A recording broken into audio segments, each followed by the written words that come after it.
कभी कभी लगता है न कि लाइफ बस एक ट्रेन की तरह पटरी पर दौड़े जा रही है और हम खिड़की के पास बैठकर बस तमाशा देख रहे हैं, बिना ये जाने कि अगली स्टेशन पर हमारे लिए क्या खड़ा है।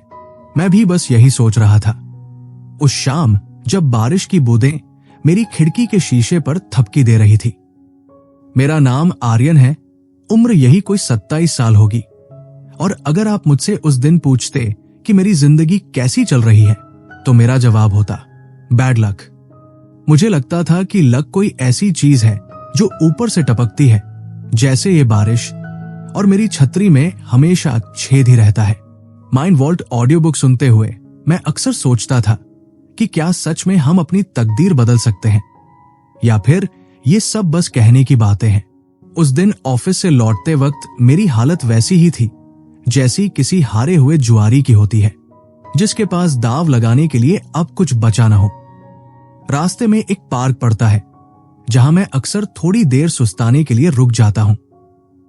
वहां एक बेंच पर एक बुजुर्ग सज्जन बैठे थे, बिल्कुल शांत, जैसे दुनिया की सारी अफरातफरी से उन्हें कोई लेना देना न हो।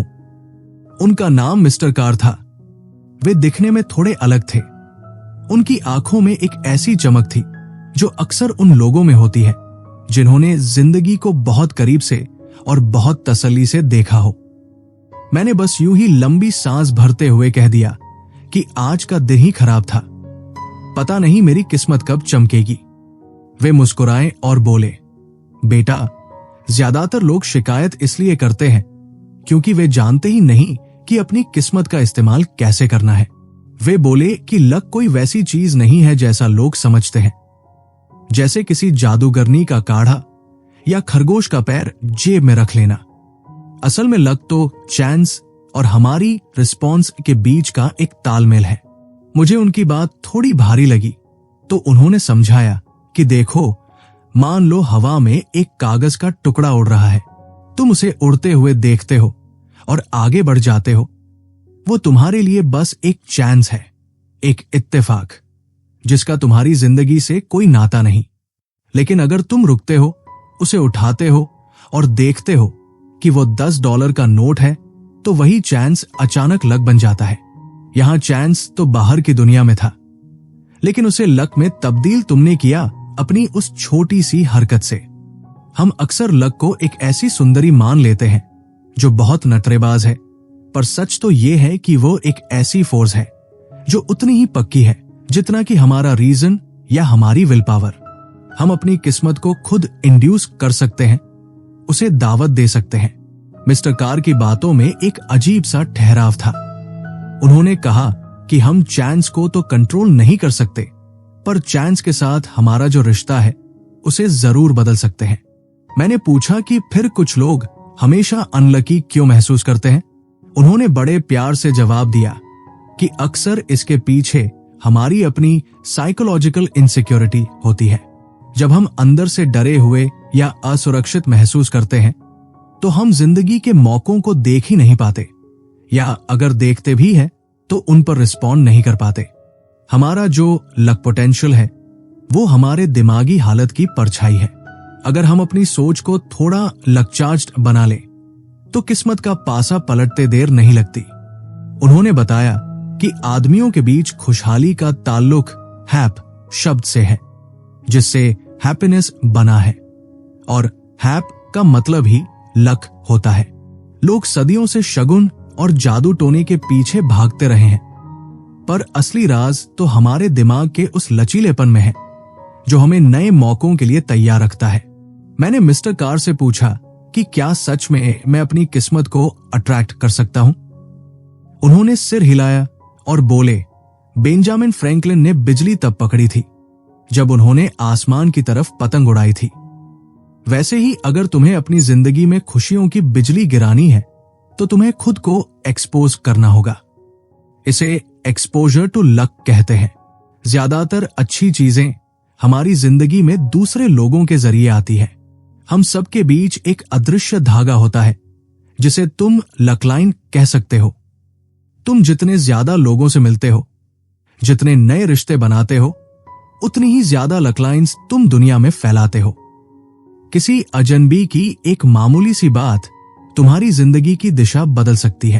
उन्होंने एक कहानी सुनाई कि कैसे एक किसान के बेटे को नौकरी मिल गई, बस इसलिए क्योंकि उन्होंने बर्फ में फंसी एक अजनबी की गाड़ी निकालने में मदद की थी।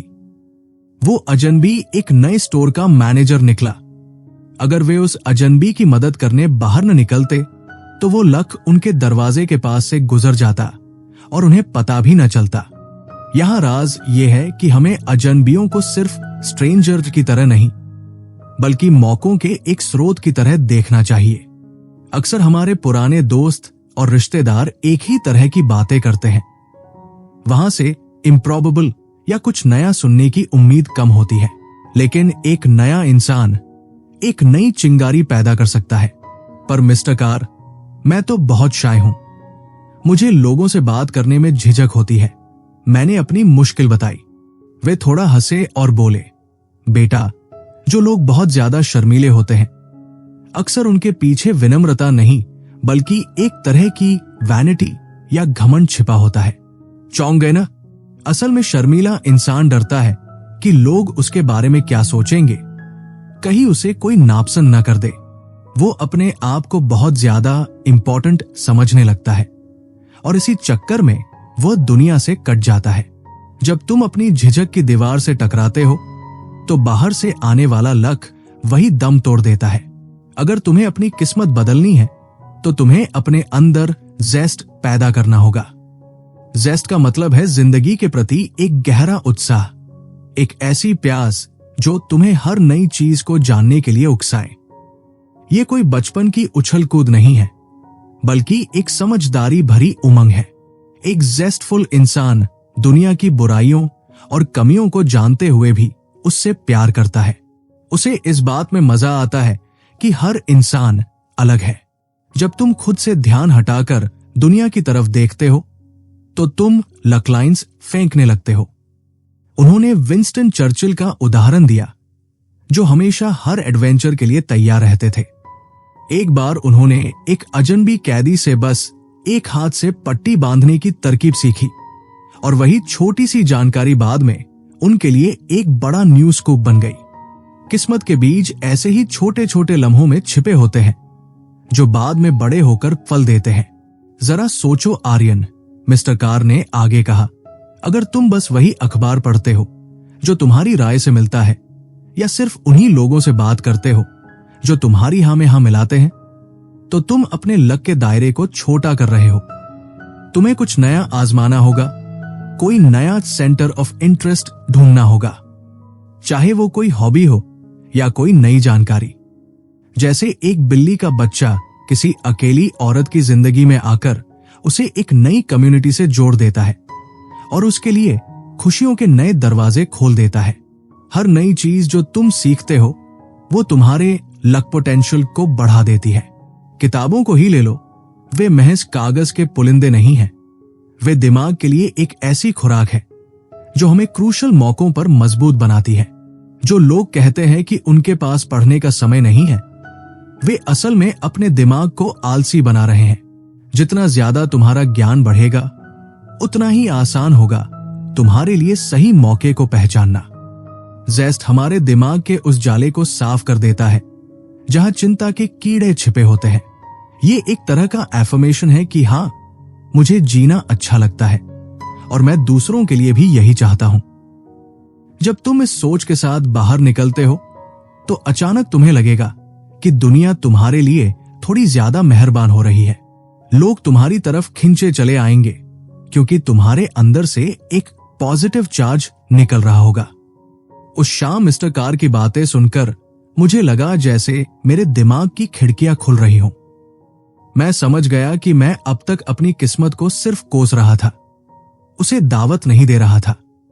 मुझे अपने उस चेक्ड ईगो को किनारे रखना होगा जो मुझे दूसरों से जुड़ने से रोकता था। किस्मत का खेल तो हमेशा चल रहा है, बस मैं ही अपनी गोटियां छिपाकर बैठा था।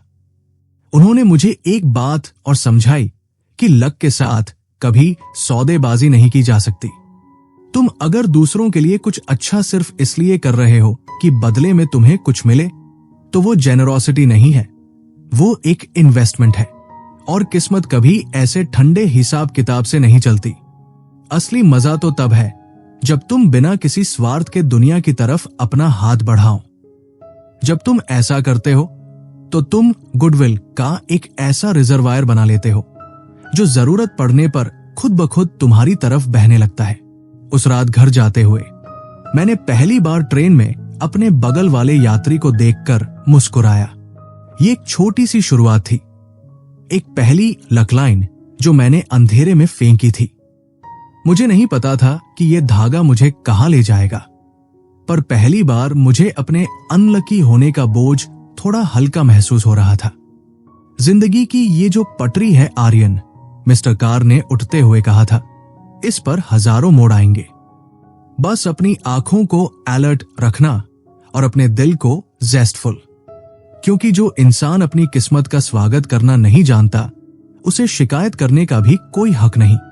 मैं अब भी पार्क की उस बेंच पर बैठा था। मिस्टर कार तो जा चुके थे, पर उनकी बातें मेरे अंदर एक नई ऊर्जा भर गई थी। मैंने अपने फोन की स्क्रीन देखी। माइंड वॉल्ट ऑडियो बुक अब भी बज रहा था, पर अब मुझे उसमें कई बातें सिर्फ किताबी नहीं लग रही थी, वे जीती जागती हकीकत बनने की राह पर थी। मुझे समझ आ गया था कि लक कोई इत्तेफाक नहीं, बल्कि एक कला है जिसे सीखा जा सकता है, और मैंने अपनी पहली क्लास आज पूरी कर ली थी। अब मुझे इंतजार था कि कल की सुबह मेरे लिए क्या नया चांस लेकर आएगी और मैं उसे कैसे लक में बदलूंगा। अगले कुछ दिन मेरे लिए किसी लैबोरेटरी टेस्ट की तरह थे। मिस्टर कार की बातें मेरे दिमाग में गूंज रही थी, पर उन्हें हकीकत में उतारना उतना आसान नहीं था जितना बेंच पर बैठकर सुनना था। ऑफिस पहुंचते ही मेरा सामना समीर से हुआ। समीर वही इंसान है जिसे हम सब प्रोफेशनल कंप्लेनर कहते हैं। उसे हमेशा लगता है कि बॉस उसके खिलाफ है, कंपनी उसे कम पैसे देती है और उसकी किस्मत तो जैसे रूठी हुई है। उस सुबह समीर बहुत गुस्से में था क्योंकि एक बड़े क्लाइंट ने उसका प्रपोजल रिजेक्ट कर दिया था। उसने मुझसे कहा, देख आर्यन, मेरी किस्मत ही खराब है। मैंने इतनी मेहनत की पर सब बेकार गया। मैंने उसे ध्यान से देखा और मुझे मिस्टर कार की बात याद आई कि कैसे एक अनचेक्ड ईगो किस्मत के रास्ते का सबसे बड़ा कांटा बन जाता है। समीर की बातों में सिर्फ मैं था, उसकी मेहनत, उसकी दिक्कतें। वो इतना ज्यादा अपनी अहमियत जताने में लगा रहता था कि उसे सामने वाले की जरूरतें नजर ही नहीं आती थी। वो अक्सर क्लाइंट से बात करते वक्त भी सिर्फ अपनी कंपनी की तारीफ करता रहता था, ये सुने बिना कि क्लाइंट असल में चाहता क्या है। ये एक अनलकी इंसान का क्लासिक लक्षण है। मनोवैज्ञानिक कहते हैं कि जब हम अपनी तारीफ और रिकॉग्निशन के भूखे हो जाते हैं तो हम अनजाने में उन फेवरेबल चांसेस को खुद से दूर कर देते हैं जो दूसरों के जरिए आ सकते थे। क्योंकि समीर दूसरों की बात सुनने के बजाय खुद को मसाज करने में लगा रहता था, इसलिए लोग उससे धीरे धीरे कटने लगे थे। उसी दोपहर मुझे एक मौका मिला अपनी जेनरोसिटी को आजमाने का। ऑफिस के कैंटीन में एक नई इंटर्न रिया बहुत परेशान बैठी थी। उसे किसी प्रोजेक्ट में मदद चाहिए थी। मेरा अपना काम बहुत ज्यादा था और मेरा मन हुआ कि चुपचाप निकल जाऊं, पर फिर मुझे याद आया कि ट्रू जेनरोसिटी का मतलब सिर्फ पैसे देना नहीं है, बल्कि अपना वक्त देना, किसी की समस्या को समझना या किसी के लिए एक अच्छी बात कहना भी उदारता है। मैंने रिया की मदद की बिना ये सोचे कि इससे मुझे क्या फायदा होगा। मिस्टर कार ने कहा था कि कैलकुलेटेड जेनरोसिटी यानी एहसान जताकर की गई मदद बेअसर होती है, क्योंकि सामने वाला उसे सिर्फ एक कोल्ड इन्वेस्टमेंट की तरह देखता है।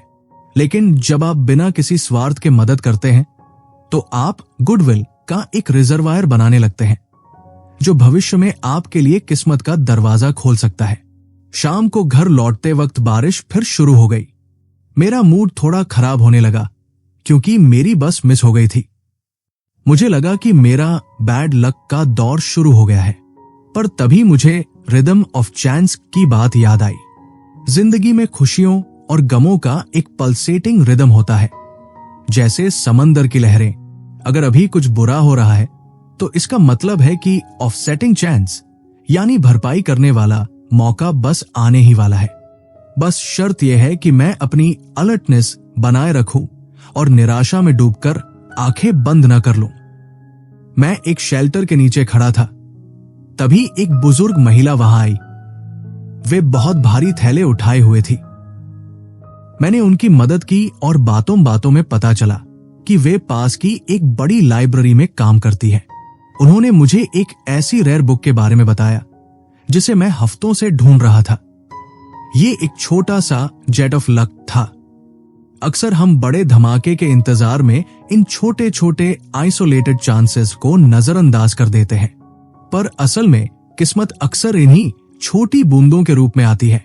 अगर मैं अपनी बस मिस होने के गम में डूबा रहता या उस महिला की मदद न करता तो ये जानकारी मुझ तक कभी नहीं पहुंचती। रात को सोते समय मैंने सोचा कि किस्मत कोई लॉटरी नहीं है जो किसी खास दिन निकलती है। ये तो एक क्यूमुलेटिव रेपुटेशन है जो हम अपनी रोज की आदतों और व्यवहार से बनाते हैं। जैसे जुआरी अपने हारने के दौर में भी कैजुअल काम बनाए रखता है ताकि जब अच्छा पत्ता आए तो वो उसे पहचान सके, वैसे ही हमें भी अपनी साइकोलॉजिकल हेल्थ को बिगड़ने नहीं देना चाहिए। गुस्सा, जलन और खुद को बहुत बढ़ा चढ़ाकर दिखाना, ये सब लक किलर्स हैं। मिस्टर कार ने ठीक ही कहा था कि जो इंसान दूसरों के लिए वांटेड एंड वार्म महसूस कराता है, उसके आसपास एक इनविजिबल लक पोटेंशियल खड़ा हो जाता है। आज मैंने देखा कि कैसे समीर का अहंकार उसे बदकिस्मत बना रहा था और कैसे एक छोटी सी मदद ने मेरे लिए जानकारी का नया रास्ता खोल दिया। किस्मत तो हर मोड़ पर खड़ी है आर्यन, बस हमें उसे पहचानने वाली आंखें चाहिए। मैंने अपने कमरे की लाइट बंद की और अंधेरे में मुस्कुराया। मुझे अब समझ आ रहा था कि रिकॉग्निशन ऑफ चांस का असली मतलब क्या है। ये तो बस शुरुआत थी। अभी मुझे ये सीखना था कि अपनी सच्ची इच्छाओं और क्षमताओं को कैसे पहचानूं ताकि मैं गलत मौकों पर अपनी ऊर्जा बर्बाद न करूं। पर वो कल की बात थी। आज के लिए इतना काफी था कि मैंने अपनी किस्मत की डोर को थोड़ा और मजबूती से थाम लिया था। अगले दिन सुबह जब मैं सोकर उठा तो कमरे में खिड़की से आती धूप थोड़ी अलग लग रही थी, जैसे उसमें एक नई क्लैरिटी हो। कल की बातों ने मेरे दिमाग में एक हलचल सी मचा दी थी। ऑफिस जाते हुए रास्ते में वही पुराना पार्क पड़ा और मेरी आंखें अपने आप उस बेंच को ढूंढने लगी जहां मिस्टर कार बैठते थे। वे वही थे, हाथ में एक पुरानी सी छड़ी लिए और चेहरे पर वही शांत मुस्कान। मैंने सोचा कि आज उनसे अपनी एक और उलझन बांटूं। दरअसल ऑफिस में एक बड़ी पोजीशन के लिए वैकेंसी निकली थी। समीर तो उसके पीछे हाथ धोकर पड़ा था। उसे बस वो प्रेस्टीज और मनी दिख रहा था, पर मैं थोड़ा कशमकश में था। मेरा मन कह रहा था कि मैं शायद उस काम के लिए बना ही नहीं हूं, पर दूसरी तरफ एक डर था कि अगर मैंने ये मौका छोड़ दिया तो क्या मैं अनलकी कहलाऊंगा। मिस्टर कार ने मेरी बात सुनी और चाय के एक घूंट के साथ बोले, बेटा, जिंदगी में टर्निंग पॉइंट्स हर मोड़ पर खड़े होते हैं, पर उन्हें पहचानना एक कला है। उन्होंने कहा कि अक्सर हम फेवरेबल चांस को इसलिए हाथ से जाने देते हैं क्योंकि हमें पता ही नहीं होता कि हम असल में चाहते क्या है। उन्होंने एक किस्सा सुनाया उस लड़के का जो बाद में महान वैज्ञानिक थॉमस एडिसन बना। जब वो सिर्फ 14 साल का था, वो ट्रेन में अखबार बेचता था। एक दिन एक अमीर आदमी ने उसे मजाक मजाक में कहा कि ये सारे अखबार खिड़की से बाहर फेंक दो, मैं तुम्हें इनके पैसे दे दूंगा। उस लड़के ने एक पल भी नहीं गवाया और सारे अखबार फेंक दिए। वो आदमी हैरान रह गया, पर उसने पैसे दे दिए। फिर एडिसन ने अपनी महंगी मैगजीन्स और किताबें भी फिकवाई और उनके भी पैसे वसूलिए। एडिसन को उस वक्त पैसों की सख्त जरूरत थी ताकि वो अपनी साइंस की पढ़ाई के लिए कीमती किताबें खरीद सके। उसे पता था कि उसकी साइकोलॉजिकल रिक्वायरमेंट क्या है। उसने उस अजीब से चांस को अपनी किस्मत में बदल दिया क्योंकि उसका सेल्फ नॉलेज बहुत पक्का था। मैंने पूछा, पर हमें कैसे पता चलेगा कि हमारी असली जरूरत क्या है? मिस्टर कार ने समझाया कि देखो भाई, हम सबके अंदर 10 बुनियादी जरूरतें यानी बेसिक डिजायर्स होती हैं, जैसे प्यार, परिवार, समाज में इज्जत, पैसा, आत्मसम्मान, अपनी प्रतिभा का इस्तेमाल और सेहत। हम सबकी अपनी एक पर्सनल ब्लेंड ऑफ डिजायर होती है। किसी को पैसा ज्यादा चाहिए तो किसी को अपनी क्रिएटिविटी दिखाने का मौका। गड़बड़ तब होती है जब हम किसी एक चीज के पीछे पागल हो जाते हैं, जिसे ऑब्सेशन कहते हैं, जैसे पैसे की सनक। अगर कोई सिर्फ पैसों के लिए अपनी सेहत या रिश्तों को दांव पर लगा रहा है तो वो असल में अपने लक को कुल्हाड़ी मार रहा है। वो फ्लॉड विंडो पेन की तरह है जिससे दुनिया की सही तस्वीर दिखती ही नहीं। जो इंसान अपनी ट्रू नीड्स को पहचान लेता है और एक बैलेंस बनाकर चलता है, किस्मत उसी के दरवाजे पर दस्तक देती है। उन्होंने आगे कहा कि सिर्फ चाहने से कुछ नहीं होता, ये भी देखना पड़ता है कि क्या हमारे पास उस काम को करने की एबिलिटी है। उन्होंने विलियम डुरंट की कहानी सुनाई, जिन्होंने जनरल मोटर्स खड़ा किया था। वे बेचने की कला में माहिर थे, एक जबरदस्त सेल्समैन। पर जब वे फाइनेंस और स्टॉक मार्केट की बारीकियों में घुसे, जहां उनका हुनर कमजोर था, तो वे अपनी सारी दौलत गवा बैठे। उन्होंने अपनी इमेजिन कैपेसिटी पर भरोसा कर लिया, यानी जो हुनर उनके पास था ही नहीं, उसे अपना मान बैठे। बेटा, अपनी क्षमताओं का सही अंदाजा लगाना बहुत जरूरी है। अगर तुम उस काम में कूदते हो जिसके लिए तुम बने ही नहीं हो, तो तुम जानबूझकर बैड लक को न्योता दे रहे हो। मिस्टर कार ने मेरी आंखों में देखते हुए कहा, किसी महान इंसान ने कहा था कि एक दर्जी ही मुझे सबसे बेहतर समझता है, क्योंकि वो हर बार मिलने पर मेरा नया नाप लेता है। हम अक्सर अपनी पुरानी उपलब्धियों के नाप से आज की जिंदगी जीना चाहते हैं। हमें हर दिन अपनी क्षमताओं को फिर से परखना चाहिए।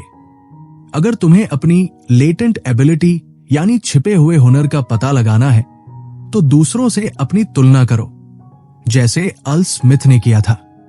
जब उन्हें पहली बार भाषण देने के लिए कहा गया तो वे डरे हुए थे, पर जब उन्होंने अपने से भी खराब वक्ता को सुना तो उन्हें यकीन हो गया कि अगर ये कर सकता है तो मैं भी कर सकता हूं। कभी कभी दूसरों की राय भी काम आती है, जैसे उस किसान की, जिसे उसके दोस्तों ने बताया कि वो एक अच्छा मेजबान बन सकता है, और उसने घाटे के फार्म को एक कामयाब होटल में बदल दिया। मैंने महसूस किया कि मैं भी समीर की तरह उस ऊंची पोस्ट के पीछे सिर्फ प्रेस्टीज के चक्कर में भाग रहा था, जबकि मेरा हुनर और मेरा सेल्फ एक्सप्रेशन कहीं और था। मिस्टर कार बोले, जो चांस तुम्हारी काबिलियत और तुम्हारी सच्ची इच्छा के मेल खाता हो, वही असली लक है। बाकी सब तो बस वाइल्ड एक्सपोजर। अगर तुम बिना सोचे समझे हर मौके पर झपट्टा मारोगे तो तुम थक जाओगे और जो असली हीरा है उसे पहचान ही नहीं पाओगे। इनर कन्विक्शन यानी अपने अंदर की आवाज को सुनो, पर सावधानी से। कहीं वह आवाज सिर्फ तुम्हारी कोई अधूरी ख्वाहिश तो नहीं। उस दिन पार्क से निकलते वक्त मुझे अपना रास्ता थोड़ा साफ दिखने लगा था। मुझे समझ आया कि किस्मत सिर्फ बाहर की दुनिया में नहीं घूम रही, वो मेरे अंदर की समझ और मेरी काबिलियत के बीच के तालमेल में छिपी है। मैं अब सिर्फ अंधेरे में हाथ पांव नहीं मार रहा था, बल्कि अपनी लक पोटेंशियल को बढ़ाने के लिए खुद को तैयार कर रहा था। मुझे लगा जैसे मेरे अंदर का वह इंटरनल कॉम्पास अब सही दिशा दिखा रहा है। ऑफिस में समीर की हालत देखकर मुझे मिस्टर कार की वो बात फिर याद आ गई कि जजमेंट हमारी किस्मत की आंख होती है। समीर आजकल बहुत बोर्ड रहने लगा था। उसे लगता था कि इस रूटीन काम में अब कोई थ्रिल नहीं बचा। इसी बॉर्डम के चक्कर में वो एक ऐसी इन्वेस्टमेंट स्कीम में हाथ डालने जा रहा था जो साफ तौर पर एक क्रूकेड गैम्बल लग रही थी। मिस्टर कार ने मुझे समझाया था कि जब हम बोर्ड होते हैं तो हम सिर्फ उत्तेजना, एक्साइटमेंट के भूखे होते हैं और इनहेरेंट रिस्क यानी उस खतरे को भूल जाते हैं जो किसी भी मौके के साथ जुड़ा होता है। उन्होंने मुझे पोकर का उदाहरण दिया था। एक 4 फ्लश 4 फ्लश हाथ में है तो जीतने की उम्मीद तो है, पर गणित कहता है कि ऑड्स अभी भी आपके खिलाफ है। समीर वही गलती कर रहा था। वो अपने बॉर्डम को मिटाने के लिए आंखें मूंदकर दांव लगा रहा था। शाम को जब मैं मिस्टर कार के पास बैठा तो उन्होंने एक और गहरी बात कही, एंजाइटी यानी चिंता के बारे में। उन्होंने बताया कि कैसे एक डरा हुआ इंसान बियर्स इन द बुशेस देखने लगता है, यानी उसे वहां भी खतरा दिखता है जहां कुछ नहीं होता। उन्होंने उस जवान गृहिणी हाउसवाइफ की कहानी सुनाई जिसके फ्रिज में रखा मीट थोड़ा खराब हो गया था। वो अपने पति के गुस्से से इतनी डरी हुई थी कि उसने उस टेंटेड मीट को फेंकने के बजाय पका लिया, ये सोचकर कि शायद पकने के बाद सब ठीक हो जाएगा। नतीजा ये हुआ कि पूरा परिवार बीमार पड़ गया। यहां उसकी किस्मत खराब नहीं थी, बल्कि उसकी एंजाइटी ने उसके जजमेंट को धुंधला कर दिया था। हम अक्सर डर में या तो गलत फैसले लेते हैं या फिर अच्छे मौकों को ठुकरा देते हैं क्योंकि हमें हर झाड़ी में भालू नजर आता है। मिस्टर कार ने मुझे ओवर कॉन्फिडेंस से भी आगाह किया। उन्होंने जॉन ट्रैफोर्ड की कहानी सुनाई जिसने मोंटे कार्लो के कैसिनो में एक बहुत बड़ा विनिंग स्ट्रीक हासिल किया था। जब उसने बहुत सारे पैसे जीत लिए तो उसे लगा कि वो अनस्टॉपेबल है, उसका आज लकी डे है। इसी ओवर कॉन्फिडेंस की वजह से उसने सावधानी छोड़ दी और एक ऐसी लड़की पर भरोसा कर लिया जो एक लुटेरों के गैंग की सदस्य थी। उसे रास्ते में लूट लिया गया और वो अस्पताल पहुंच गया।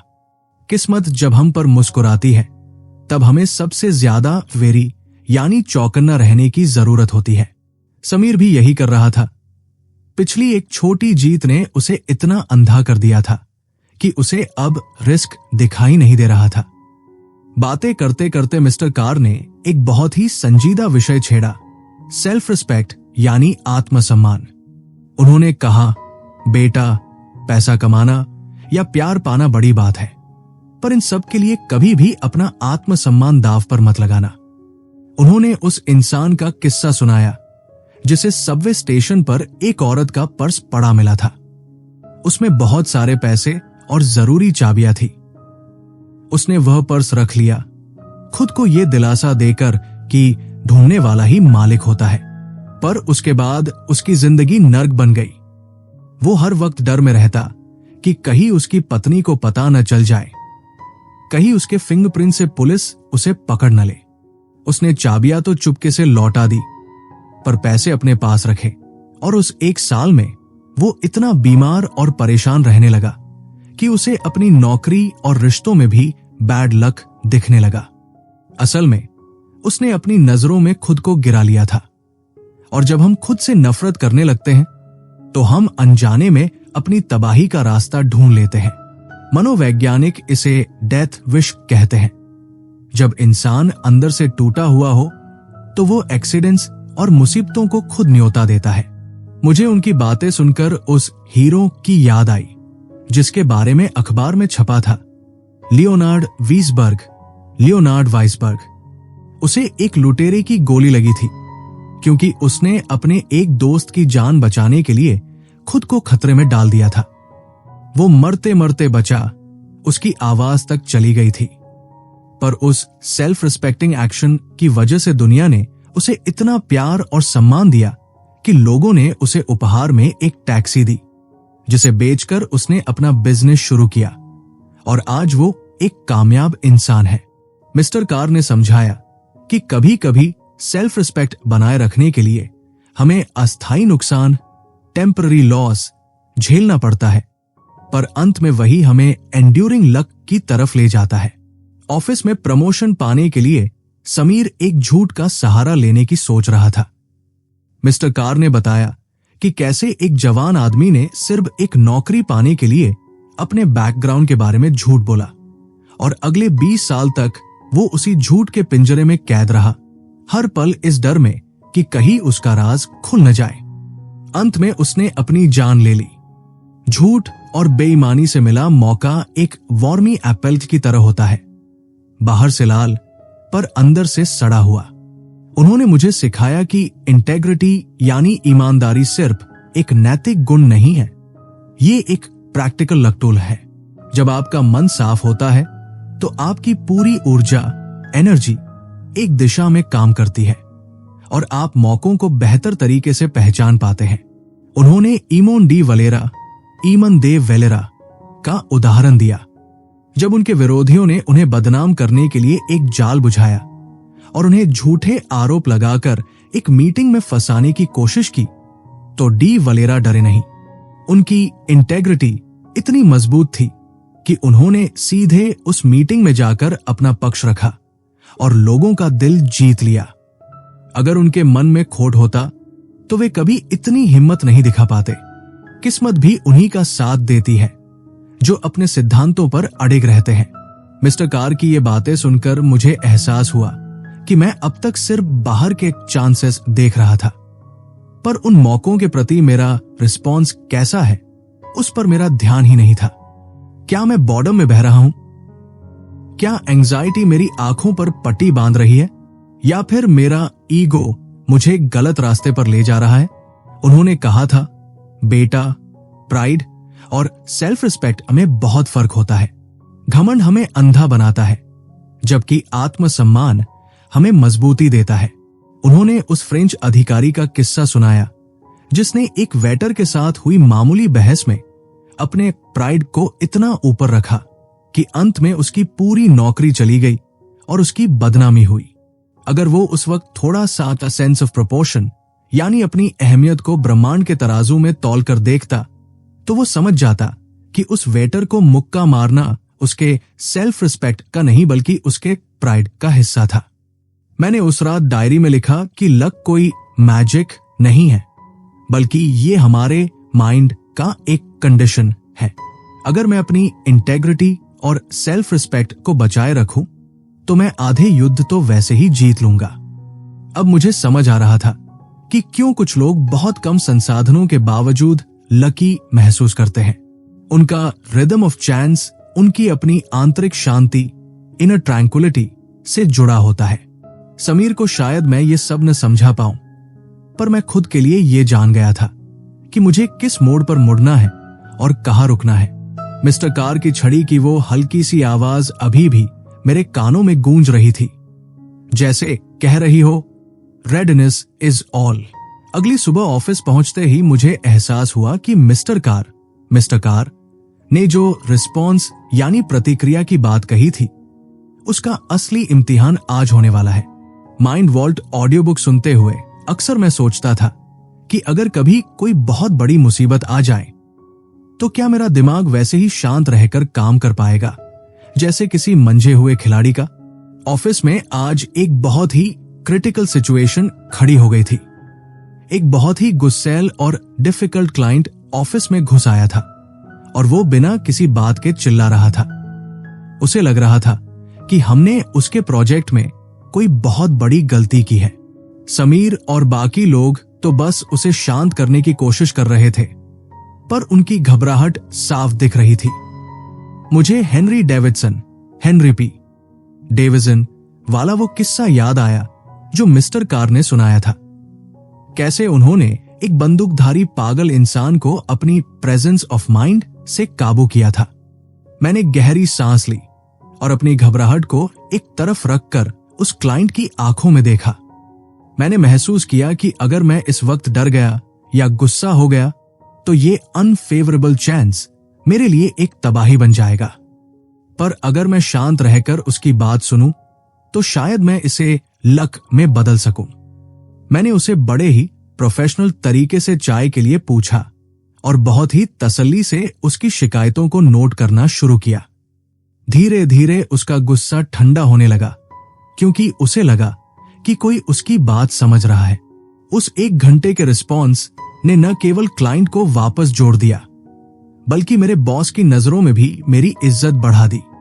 शाम को जब मैं मिस्टर कार के पास गया तो वे बोले, बेटा, जो रेडीमेड लक होता है, जैसे कोई एक्सीडेंट या अचानक मिली कोई लॉटरी, वो हमारे हाथ में नहीं होता, पर जिंदगी का एक बहुत बड़ा हिस्सा ऐसा है जहां हमारी प्रतिक्रिया ही ये तय करती है कि हम लकी बनेंगे या अनलकी। जैसे किसी मूर्तिकार के पास मिट्टी का ढेर होता है, वैसे ही हमारे पास रॉ क्ले ऑफ चांस होता है। अब ये हम पर है कि हम उससे क्या बनाते हैं। उन्होंने मुझे एनर्जी के बारे में एक अनोखी बात समझाई। वे बोले कि हर इंसान की अपनी एक हॉर्स पावर रेटिंग होती है। कोई कैडिलैक की तरह हाई पावर होता है, तो कोई शेवरोलेट की तरह औसत। पर असली खेल ये है कि आप उस मशीन को चलाते कैसे हैं। एक कम एनर्जी वाला इंसान भी अगर अपनी ताकत को सही दिशा में कंसर्व करे और सही वक्त पर इस्तेमाल करे, तो वो उस हाई एनर्जी इंसान से कहीं ज्यादा लकी हो सकता है, जो अपनी ऊर्जा फालतू की बातों में बर्बाद करता है। उन्होंने समझाया कि हाई एनर्जी कोई शरीर की कसरत नहीं है, बल्कि एक एटीट्यूड है। जब आपका मन चिंता, एंजाइटी से मुक्त होता है, तो आपकी सारी रिजर्व्स सही वक्त पर काम आती है। आज ऑफिस में जो मैंने किया, वो मेरी इसी प्रेजेंस ऑफ माइंड और हाई एनर्जी रिस्पॉन्स का नतीजा था। मिस्टर कार ने आगे बताया कि इमेजिनेशन यानी कल्पना शक्ति का किस्मत में क्या रोल है। उन्होंने कहा कि अक्सर हम सिर्फ अपने बारे में सोचते हैं, जिसे ईगोसेंट्रिक इमेजिनेशन कहते हैं। इसमें हम बस डे ड्रीमिंग करते रहते हैं, जैसे काश मेरे पास करोड़ों रुपए आ जाएं, या काश वो लड़की मुझसे प्यार करने लगे। पर जो लकी इमेजिनेशन होती है, वो एम्पैथी से आती है, यानी दूसरे के जूतों में पैर रखकर देखना। उन्होंने उस लड़की मिस W.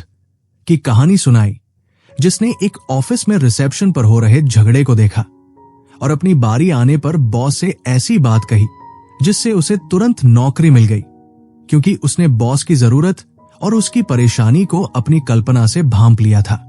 बेटा, अगर तुम सामने वाले के दिमाग को पढ़ सको, उसकी मुश्किलों को महसूस कर सको, तो तुम ऐसे लकलाइंस फेंकते हो जो सीधे निशाने पर लगती है, जैसे उस टैक्सी चलाने वाले लड़के ने किया था। उसने एक अजनबी के गुस्से को शांत करने के लिए एक छोटी सी बात कही, और वो उसकी जिंदगी का सबसे बड़ा टर्निंग पॉइंट बन गया। एम्पैथी यानी दूसरों के प्रति संवेदना हमें वो देखने की शक्ति देती है जो बाकी लोग नहीं देख पाते। बातें करते करते सूरज ढलने लगा था। मिस्टर कार ने एक बहुत ही शांत आवाज में कहा, इन सब चीजों के ऊपर एक और चीज है, फेथ यानी विश्वास। यहां विश्वास का मतलब सिर्फ किसी धार्मिक क्रिया से नहीं है, बल्कि एक ऐसा बेडरॉक है जिस पर आपकी पूरी जिंदगी टिकी होती है। जो लोग सिर्फ ईगो के भरोसे चलते हैं, वे मुश्किल वक्त में अक्सर टूट जाते हैं, क्योंकि उनके पास कोई यूनिवर्सल लॉ या कोई बड़ा सिद्धांत नहीं होता।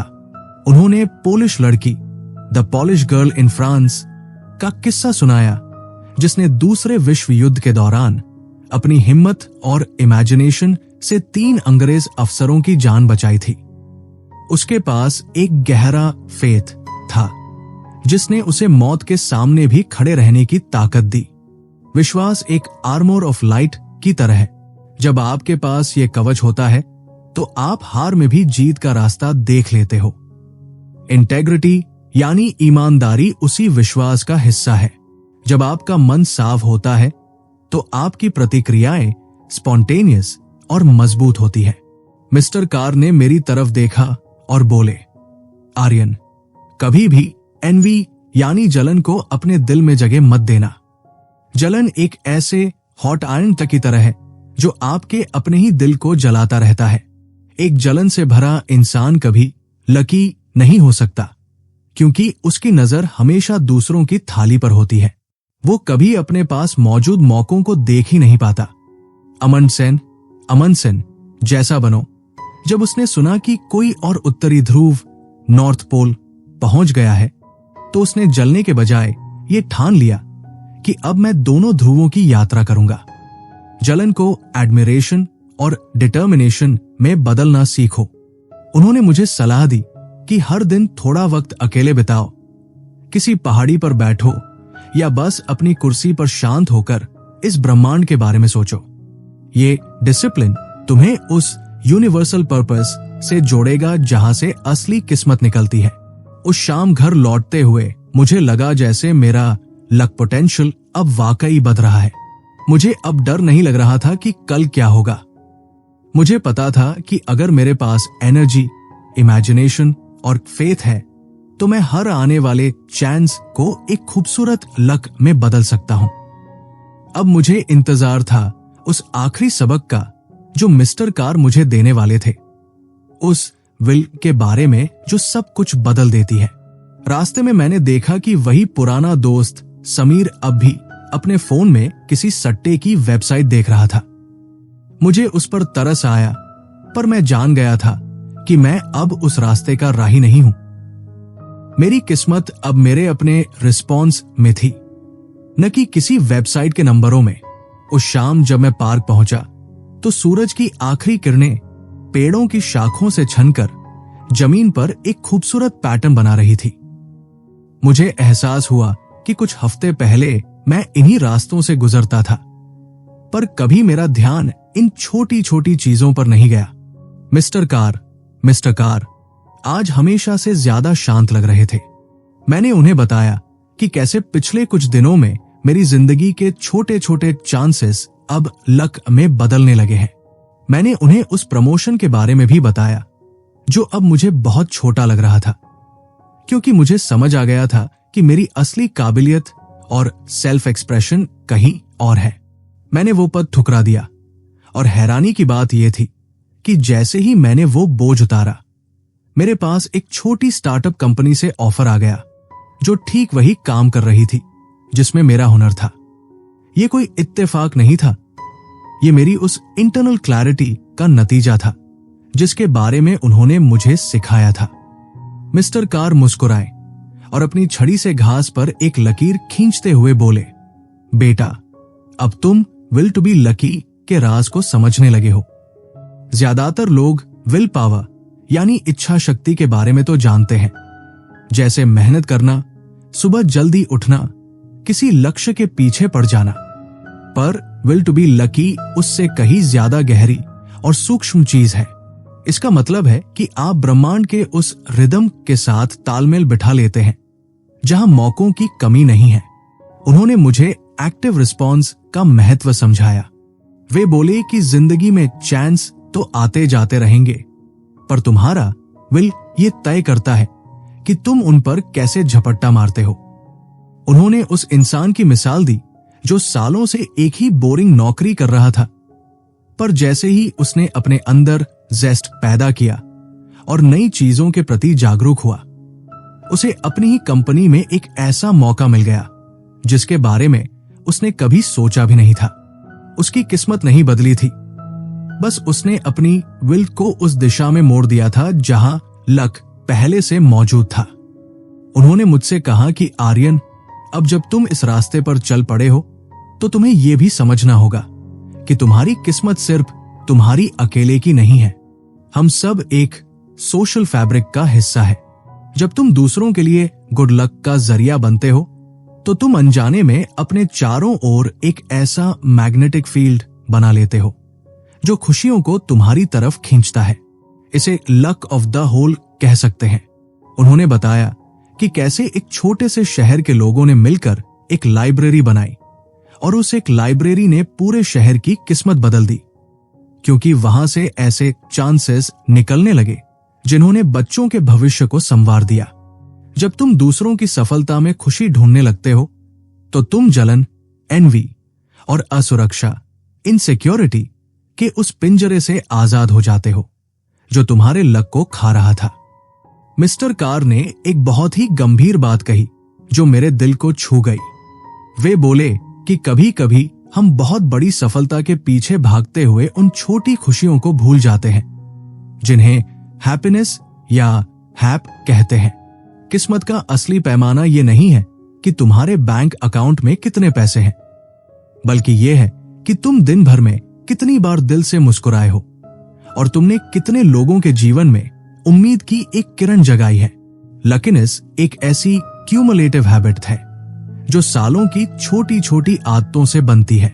जैसे तुम हर दिन अपना चेहरा आईने में देखते हो, वैसे ही हर रात अपने दिमाग के आईने में झांको। क्या आज तुमने किसी चांस को पहचाना? क्या तुमने किसी की निस्वार्थ मदद की? क्या तुमने अपनी इंटेग्रिटी को बचाए रखा? अगर जवाब हाँ है तो तुम दुनिया के सबसे लकी इंसान बनने की राह पर हो। अंधेरा बढ़ने लगा था और पार्क की लाइटें जल गई थी। मिस्टर कार धीरे से उठे और बोले, अब मेरा यहां का काम पूरा हुआ। उन्होंने मेरी आंखों में झांकते हुए कहा कि बेटा, टाइकोलॉजी यानी किस्मत का यह विज्ञान कोई ऐसा जादू नहीं है जो एक दिन में असर दिखाए। इसके लिए तुम्हें हर दिन अलर्ट रहना होगा। उन्होंने मुझे याद दिलाया कि ये किताब जो मेरे हाथ में है या ये बातें जो मैं सुन रहा हूं, ये भी एक चांस ही है। मेरा इन बातों को सुनना और इन पर रिस्पॉन्ड करना ही ये तय करेगा कि मेरा आने वाला कल कैसा होगा। उन्होंने बहुत ही प्यार से मेरे कंधे पर हाथ रखा और कहा, गुड लक माय बॉय। उनकी आवाज में एक ऐसा आशीर्वाद था जिसने मुझे अंदर तक शांत कर दिया। मैं वहीं खड़ा रहा और उन्हें अंधेरे में ओझल होते हुए देखता रहा। मुझे एहसास हुआ कि वे सिर्फ एक इंसान नहीं थे, वे मेरे अपने अंदर की उस आवाज का रूप थे जो मुझे कब से सही रास्ता दिखाना चाहती थी, पर मैं अपने ईगो और एंजाइटी के शोर में उसे सुन नहीं पा रहा था। आज मुझे वो क्वाइट क्लैरिटी मिल गई थी जिसकी तलाश में मैं सालों से भटक रहा था। मैंने अपनी आंखें बंद की और उस ठंडी हवा को महसूस किया। मुझे अब किसी चमत्कार का इंतजार नहीं था, क्योंकि मैं जान गया था कि चमत्कार तो मेरे अपने रिस्पॉन्स में छिपा है। मैं अब अपनी किस्मत का गुलाम नहीं, बल्कि उसका रचयिता था। घर लौटते वक्त मैंने रास्ते में वही पुरानी दुकान देखी जहां एक छोटा सा बच्चा कुछ सामान बेच रहा था। मैंने रुककर उससे बात की, उसे मुस्कुराकर देखा और महसूस किया कि मेरी लक लाइन्स अब चारों तरफ फैल रही है। अब कोई भी दिन बैड लक वाला नहीं हो सकता था, क्योंकि हर दिन एक नया मौका था, एक नया चांस जिसे मैं अपने जेस्ट और फेथ से एक खूबसूरत हकीकत में बदल सकता था। माइंड वॉल्ट ऑडियो बुक का वो सॉफ्ट म्यूजिक मेरे कानों में गूंज रहा था, जैसे कह रहा हो कि सफर अब शुरू हुआ है। जिंदगी की इस पटरी पर अब मैं सिर्फ एक मुसाफिर नहीं था, बल्कि अपनी ट्रेन का ड्राइवर खुद था। और ये एहसास ही सबसे बड़ा गुड लक था।